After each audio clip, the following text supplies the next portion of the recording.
হয়েই থাকে, তাহলে তৃণমূল সরকার একজন বাম নেতা মন্ত্রীকে কেন বরাদের ভেতর ঢোকাতে পারে?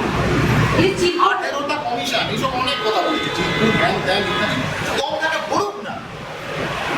পার্থদের স্কুল শিক্ষামন্ত্রী বাবা বলে একটা একচালার ঘরে থাকে বাঁকুড়াতে, গিয়ে দেখে এসো, দম থাকলে তাকে ধরে নিয়ে যাক। তো আমরা বলছি তো, দম থাকলে পার্থদের তাকে ধরে নিয়ে প্রমাণ করুন যে কী হয়েছে, তা হচ্ছে হোয়াট ইজ হোয়াট, বেরিয়ে আসুন।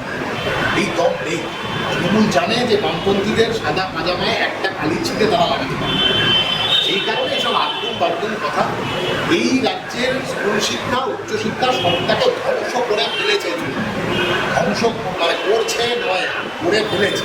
এখন তা থেকে পুনরুদ্ধারের রাস্তা আমাদের তৈরি করতে হবে। সেই পুনরুদ্ধারের স্লোগানই হলো রিপ্লেস এডুকেশন, যে স্লোগানকে সামনে রেখে 16 তারিখ এই রাজ্যের হাজার হাজার ছেলে তারা পাঠিয়েছে।